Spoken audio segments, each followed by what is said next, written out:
দুর্ভাগ্যজনকভাবে ক্ষমতাসীন দল বিএনপি জাতিকে বিস্মিত করে, হতবাক করে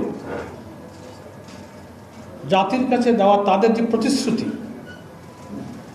যে তারা জুলাই সনদের স্বাক্ষরকারী একটি রাজনৈতিক দল, শুধু জুলাই সনদের স্বাক্ষরকারী বললেও যথেষ্ট হবে না। 9 মাস ধরে জাতীয় ঐক্যমত্য যে কমিশন গঠিত হয়েছিল সকলের সম্মতিতে, যেটা ন্যাশনাল কনসেনসাস কমিশন, বিএনপির প্রতিনিধি পুরা টাইম সেই কমিশনের সব বিষয়ে আলোচনায় সামিল ছিল। কিভাবে জুলাই সনদে একমত হয়ে যাওয়া বিষয়গুলোকে আইনি ভিত্তি দেওয়া যাবে, গ্র্যাজুয়ালি, ক্যাটেগরিক্যালি, ওনারা কিন্তু সব ব্যাপারে আলোচনা করেছেন এবং একমত হয়েছেন। 84টি ঐক্যমতের বিষয়, তার মধ্যে 47টি সাংবিধানিক সংস্কারের বিষয়,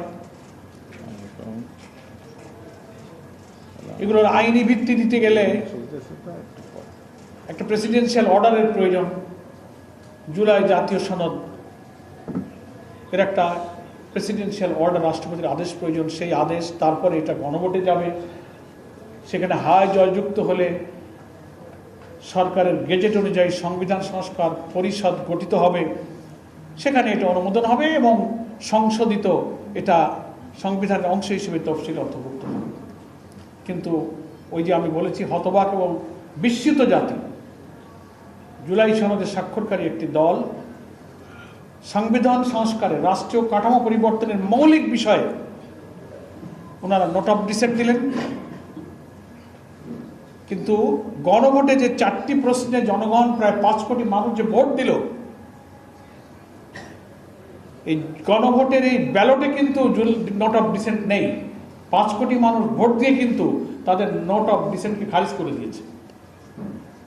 ওনারা বলেন সংখ্যাগরিষ্ঠ আমরা যা ইচ্ছা তাই পার্লামেন্টে করতে পারি। আমাদের হামিদুর রহমান আজাদ ভাইও বলেছেন, আরও অনেক নেতৃবৃন্দ শেয়ার করবেন, এখানে আমাদের অনেক আইনজ্ঞ আছেন, যেটা আমাদের সংবিধানের আর্টিকেল 7-এ পরিষ্কার বলা হয়েছে, will of the people is sovereign, জনগণের অভিপ্রায় হচ্ছে সর্বোচ্চ আইন। গণভোটে ভোট দিয়েছে প্রায় 5 কোটির মতো মানুষ। গণভোট সংবিধানে থাকতে হয় না, গণভোট বারবার হয়েছে, সে হিস্ট্রি বলে আমরা এখানে সময় ব্যয় করবো না। এটা নিয়ে জাতীয় সংসদে আমাদের সম্মানিত বিরোধী দলীয় নেতা, চিফ হুইপ, পার্লামেন্টের মেম্বাররা বিতর্কে অংশ নিচ্ছেন। সংবিধানের একজন ব্যক্তি শুধু সংবিধান সম্পর্কে তার ইচ্ছামতো ব্যাখ্যা দিয়ে জাতিকে বিভ্রান্ত করছেন। আজকে 11 দলীয় ঐক্যের বৈঠকে আমরা এটা নিয়ে খুব উদ্বেগ প্রকাশ করেছি, আমরা এটা নিন্দা করি।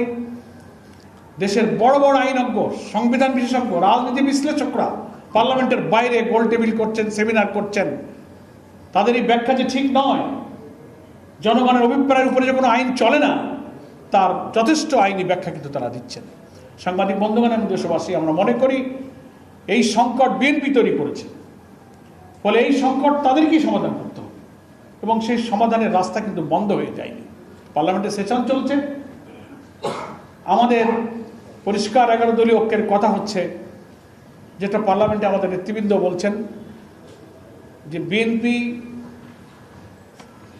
প্রেসিডেন্সিয়াল অর্ডার অনুযায়ী, যে রাষ্ট্রপতির আদেশ অনুযায়ী সংবিধান সংস্কার পরিষদ যে গঠন হওয়ার কথা, শপথ নেওয়ার কথা বিরোধী দল নিয়েছে, ওনারা নেননি। ওনারা সেই শপথ নিতে পারেন, এখনো সংবিধান সংস্কার পরিষদের বৈঠক আহ্বান করতে পারেন, প্রাইম মিনিস্টারের সাজেশনে রাষ্ট্রপতি ডাকতে পারেন এবং সেই সংস্কার পরিষদের বৈঠকেই জুলাই সনদের গণভোটের যে ফলাফল হয়েছে, ব্যালটে যে প্রশ্নগুলো ছিল, যে 5 কোটি লোক হাতে ভোট দিয়ে জয়যুক্ত করেছে 5 কোটি মানুষ, এই গণভোটের ফলাফল অর্থাৎ পুরা জুলাই সনদকে অক্ষরে অক্ষরে আইনে রূপান্তরিত করে সেটা আমাদের সংবিধানের তফসিলে তারা অন্তর্ভুক্ত করতে পারে। সে সময় এখনো আছে।